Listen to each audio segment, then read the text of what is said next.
सांख्यिकता में एक बहुत ही बढ़िया सा क्वेश्चन है ये। फलन एफएक्स के सांख्यिकता की विवेचना कीजिए।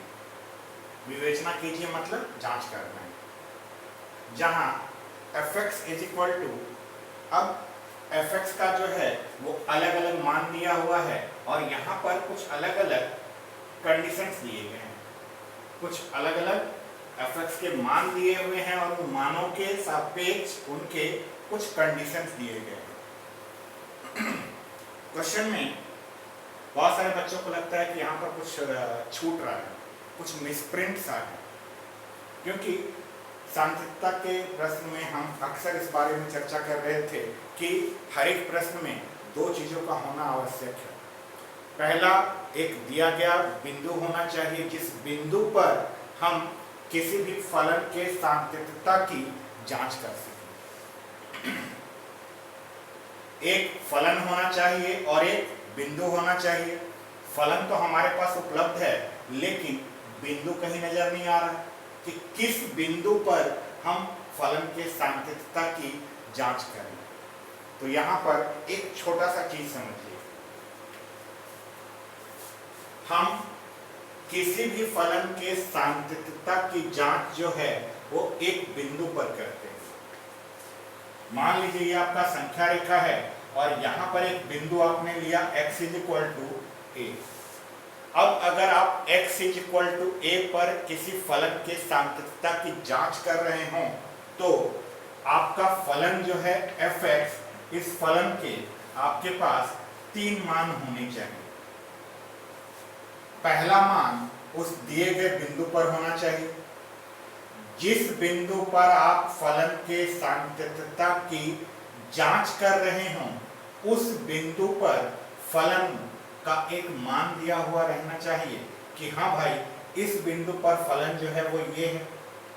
और दूसरा, जब हम लोग लेफ्ट हैंड लिमिट निकालते हैं तो लेफ्ट हैंड लिमिट में हम क्या होता है, जिस बिंदु पर रहते हैं उससे थोड़ा सा पहले वाला मान देखते हैं, क्योंकि वहां पर अगर हमने बिंदु x is equal to a लिया है तो जब हम लेफ्ट हैंड लिमिट की बात करते हैं तो इस लेफ्ट हैंड लिमिट में हम limit x tends to a minus की बात करते हैं, अर्थात f a माइनस h लिखते हैं।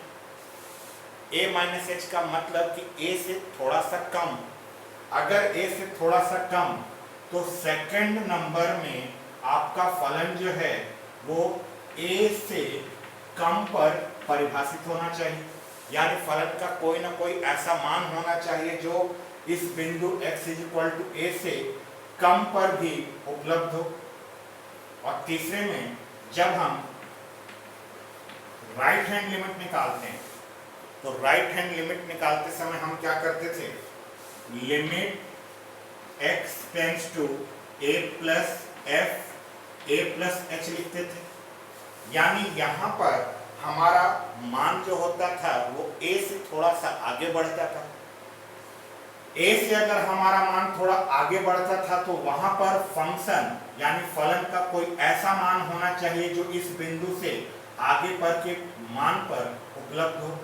तो तीसरे नंबर पर इस फलन का कोई ऐसा मान होना चाहिए जो a से ज्यादा पर उपलब्ध हो। अगर ऐसा होता है तभी हम इस दिए गए बिंदु पर किसी फलन के सांख्यिकता की जांच कर पाते हैं। किसी भी फलन के सांख्यिकता की जांच जो है जब हम किसी बिंदु पर करेंगे तो उस बिंदु पर उसका जांच करने के लिए हमें फलन जो है 3 रूप से परिभाषित होना चाहिए। पहला, दिए गए बिंदु पर फलन परिभाषित होना चाहिए।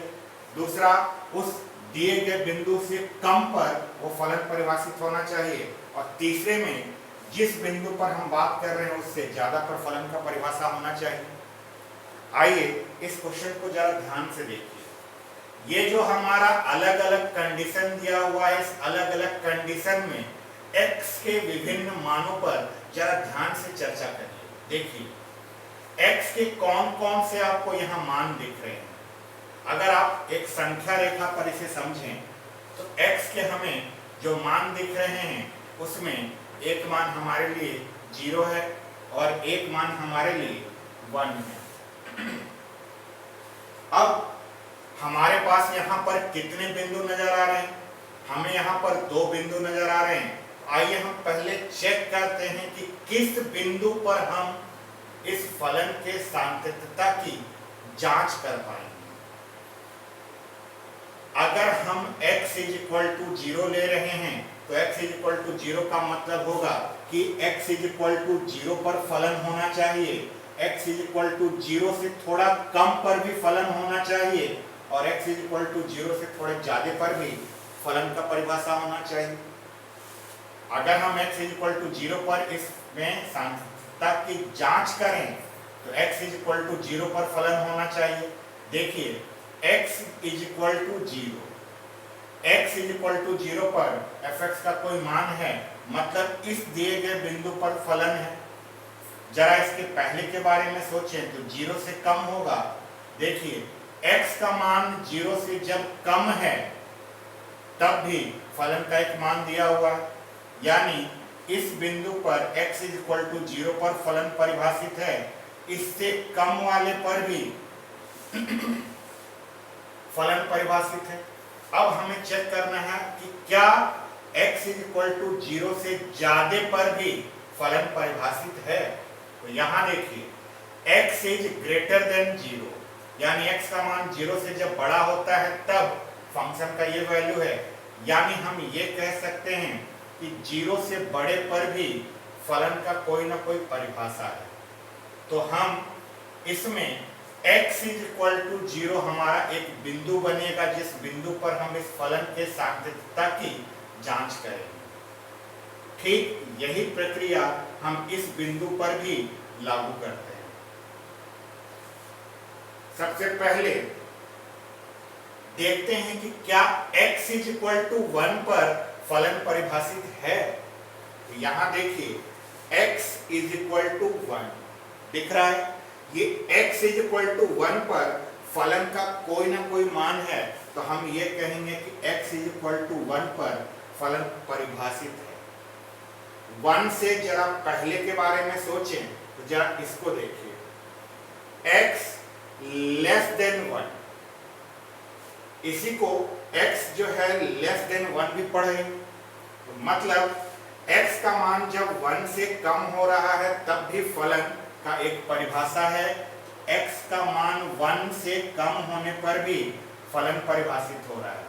अब x का मान 1 से ज्यादा पर देखिए x > 1, यानी x का मान जब 1 से ज्यादा है तब भी फलन अपने आप में परिभाषित है, यानी दिए गए बिंदु पर फलन होना चाहिए, उस बिंदु से जरा सा पहले फलन होना चाहिए और उस बिंदु के जरा सा बाद भी फलन होना चाहिए।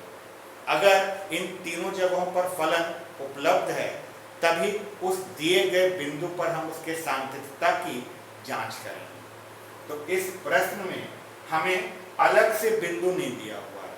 कई सारे प्रश्न आपके सामने आएंगे जिनमें अलग से किसी बिंदु का जिक्र नहीं होगा, तो वहां पर आप इस दिए गए कंडीशन से किस प्रकार से उस बिंदु को निकालते हैं, ये आप इसको ध्यान रखिएगा कि किसी भी बिंदु पर सांतत्यता की जांच करने के लिए हमें 3 मान उपलब्ध होने चाहिए।